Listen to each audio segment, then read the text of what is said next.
There are some distinct stages I go through when making a painting. Some paintings come easily, and others are an exercise in frustration. Some happen joyfully, and others make me want to pull my hair out. It can be helpful to know that other people go through the same problems, so I hope I can reassure you when you're stuck on a painting and want to give up. Usually I start out with a color I want to use, a feeling I want to express, or a material I want to explore. I don't plan out specifically what I'm going to paint. In fact, my process is very intuitive, so it would be impossible to plan it out completely in advance. In this week's painting, it started out with a color. Lately, I've used blue, pink, orange, and purple, so it felt like it was green's turn. I often have trouble with green, and I can't say that today was any different. I'm not sure what the problem is because I actually do like green. Trees, plants, and nature, in general, are some of my favorite things. But somehow, I find it difficult to paint with. Maybe it's the color selections that I have, or maybe I need to do a bunch of color mixing to come up with some choices that I love. But anyway, today it was green's turn.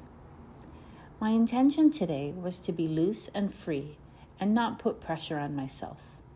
I wanted to engage, explore, and experiment, to enjoy the feel of the materials and see what happened.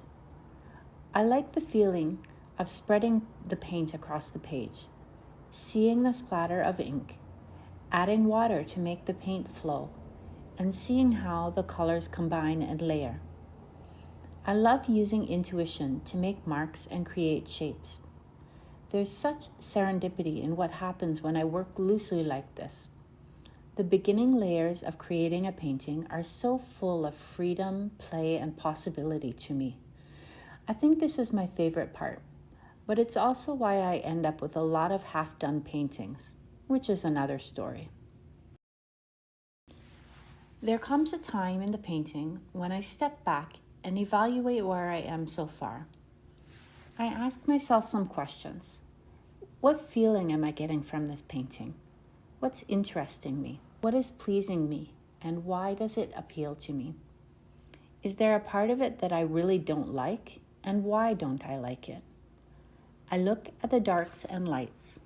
Sometimes I take a picture and change it to grayscale to see if I have a good balance of dark, light, and midtones.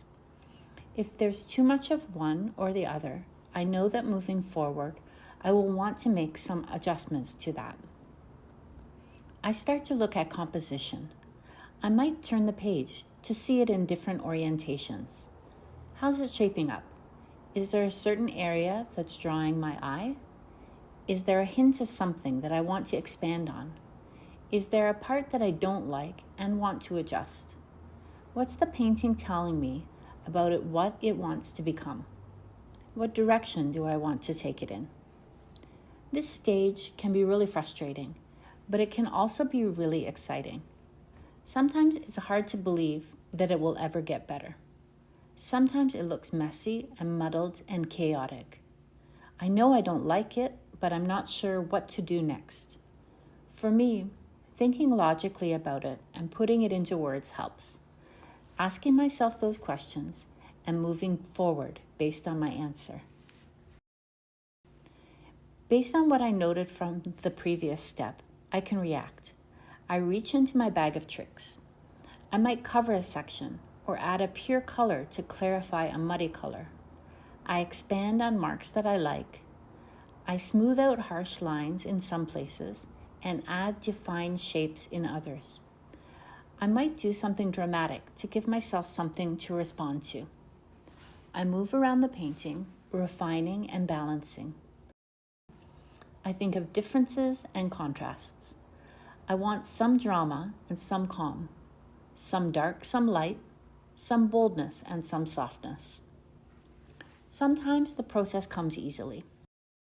Other times it takes many, many layers. Evaluate and respond. Rinse and repeat. Sometimes my painting process goes back and forth many times. Get in the flow, get frustrated, get in the flow again, get frustrated again. Sometimes it's simple to see what I need to change, and the painting resolves itself easily. Sometimes I need to let the painting sit for a while until I figure it out. Sometimes it's not so much about figuring it out as giving it space, letting go of thinking and attachment, and getting back to not being so invested in the outcome. It will be done when it's done. It's hard to explain the steps and stages of creating a painting because everyone is different. But for me, thinking of opposites or differences is very helpful.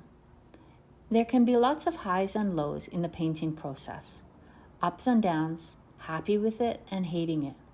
There are easy paintings and there are challenging paintings.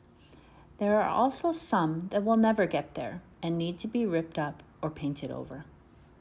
The thing is, in spite of all those highs and lows, getting through to the other side of those challenges is so worth it.